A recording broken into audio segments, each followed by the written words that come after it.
It has arrived, the concrete. At least the pumper. Let the show begin. It's the final layout of everything. Screened in, rock in. And so I was wrong about the Sqft well. The Sqft well is that red line of goo. So they do it inside the concrete and it just seals in. Pumper truck is here, building inspector's here.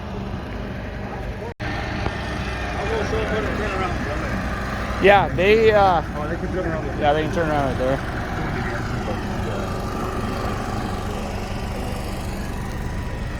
All ready to go. So they're just pouring in the Sqft well now. Video evidence, and that way if I have to drill through it, I know where everything is.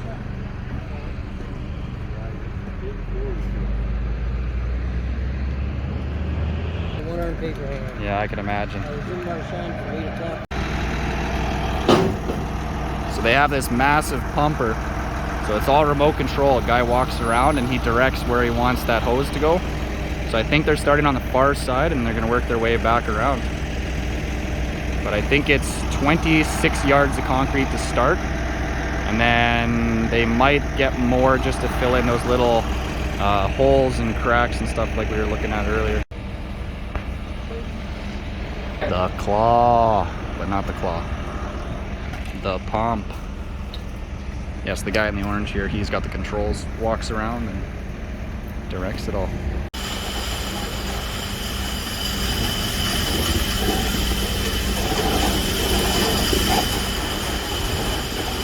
We set up the hyperlapse and they are at work. Oh. Finally. Hey, Tegan. Ta-da! Tegan. She hates the camera. You'll probably never see her again. It's the one and only time you'll ever see Tegan. But are beyond excited.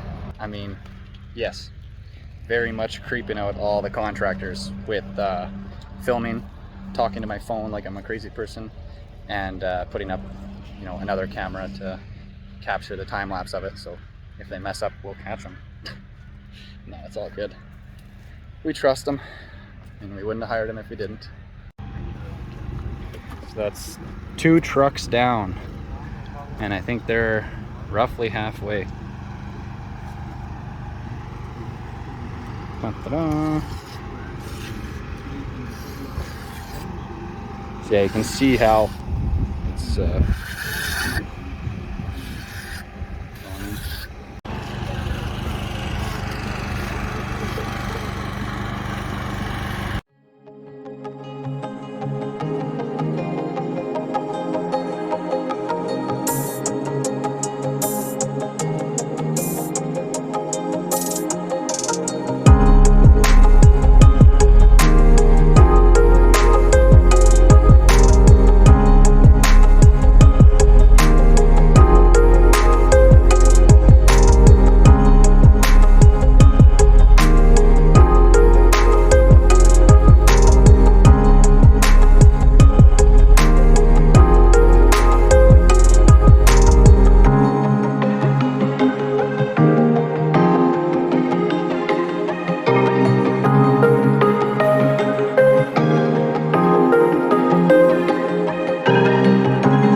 is all the concrete done. So we actually had enough to fill in a lot of these low spots. We filled that crack right in flat. So that is really nice. And the big crack down the middle. So yeah, and then this is that big pad. So it's all one piece in here. Big giant concrete block now. The truck is over there just dumping out his tailings or whatever you want to call it, cleaning it out. And then yeah, we filled in along the outside as many as the little cracks and crevices, just anywhere we figured the water could get in. Along in here, I did this part myself. After I watched the guys for about an hour, I kind of figured, hey, I could probably do that. It's not too hard. So then yeah, I went around and I helped out with smoothing out a lot of these middle ones, and it's not hard. And now that I know what's involved, not very difficult, but just lots and lots of labor, which is a lot of trade stuff. Okay, they're loaded up and headed out. So once again, thanks for watching 80 Acres. Nothing can go easy. Concrete pumper's getting stuck. Taking a run at it now. Woo, sketchy. Pull ahead there. There he goes. Yeah, a little soft on the sand there.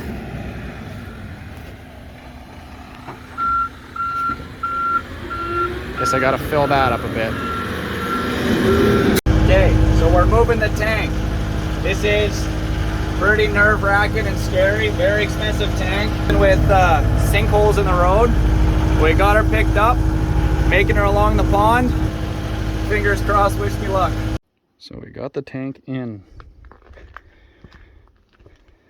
It's roughly in place. We left it loose though, it's not going to get attached or anything, because the carpenter still needs to pull out the forming. The concrete turned out pretty nice. Some of the spots on the edges got a little bit of, you know, some ugliness to it, but what we're talking about doing is we're probably gonna have to do a flashing down the wall, across and down, just to keep the water from running into the foundation. But yeah, we didn't get, you know, bulging, we didn't get any blowouts. So that is awesome. Hello. So, ignore the running in the background, but I just wanted to stop quick and show you guys. So they started pulling the forms off now. So the top, little rough, but that's all gonna get covered up. The sides, pretty smooth. I mean, you got a little bit of, you know, the lip on here from in between boards, and you got a little bit of some sort of hollow spots or whatever just from the extra. But remember, this foundation, all we required for engineering wise is 16 inches. So 16 inches across this way, and then we needed 10 inches down. So that was bare minimum. So for this, we went 24 wide to get the extra seal on the rock, and we used double the rebar that they said that we have to. So a little bit of crack, a little bit of flakiness, a little bit of imperfection. Really not too concerned. You can see they pulled out all that. Some of these are a little more difficult to get out because, like, say these ones. So actually they got that one out, kind of surprised. So some of this stuff where it's actually poured and stuck right into the concrete, they're just going to cut them off, because this is just, and we're probably going to fill this in because now you're going to have a low spot. We just wanted to fill in a lot of these, you know, cracks and crevices around the foundation just to help water leave, basically. Keep as much away as we can. But yeah, look at that. So pretty. Oh yeah. So, question for you guys though. What do you think we should do on the concrete around it? Do we just leave it with our flashing coming down to about here and just live with that, honestly, I'd be totally fine. Or do you end up getting some type of stucco or parging or something along the lines of that? Make it look really nice. Do you just paint the concrete? You know, make it a different color, make it blend in. I don't know. I'll leave you guys to let me know. Because I'm sure some of you have been here and done this. And I've never done this before. I have no idea what I'm doing. And I mean, more help the better. But yeah, I'm probably leaning towards just leave it and not worry about doing anything. I mean, I really don't. I mean, I guess we'll have to see once everything's up. But yeah, they cleaned up a little bit of their scrap stuff, took away some materials that were left over. That's on to the next job for the contractor there. But yeah, materials were supposed to come this morning for starting on framing, but the lumber yard there had an issue with their delivery truck and was unable to make it. So they are going to be coming tomorrow morning, I believe it is. But yeah, this I'm really happy about, is that this is just one level. It's not step up, walk across, step down, because then you kind of lose a bit, right? Now it's you step into it. So it might even be you step on here, then you'll step over where your wall is, and then you're inside here. And then the plan is, so right from here where this door is going to be, we're going to go 7 feet tall. So it'll be up nice and high. It'll probably be about there, and then coming across. So probably be about 3 feet ish over there, and then come across. And that's going to give us a whole bunch of storage underneath here. And then if you walk along here, we should be able to kind of walk to this point. Might be a little bit of ducking, but then this piece of concrete here that we ended up doing, the plumber figures he can get our hot water tank and our pump and a bunch of our stuff we need for plumbing right here. So that'll be nice. And then the furnace, apparently they just hang that. They just put hangers and they put it right to the floor. So that's up off the ground, so we don't have to worry about that. And I don't know what else would be down here. Oh, I guess the solar stuff. So maybe we'll have a wall of all solar stuff, and maybe, you know, make a little platform here and then have batteries in here or something. I mean, usable space, right? That's the big thing. Make it usable. So really from, it's gonna be so tall. So this corner here is already, you know, that's almost 2 feet.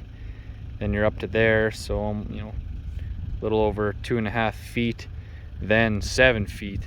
So it's going to be almost 10 feet from the rock here to the top, then 2-story. She's going to be tall. That's where that little detail in the quote for craning fee makes sense, because they're going to have to crane in some of the walls. They have to crane up the rafters, I think some of the windows. What else?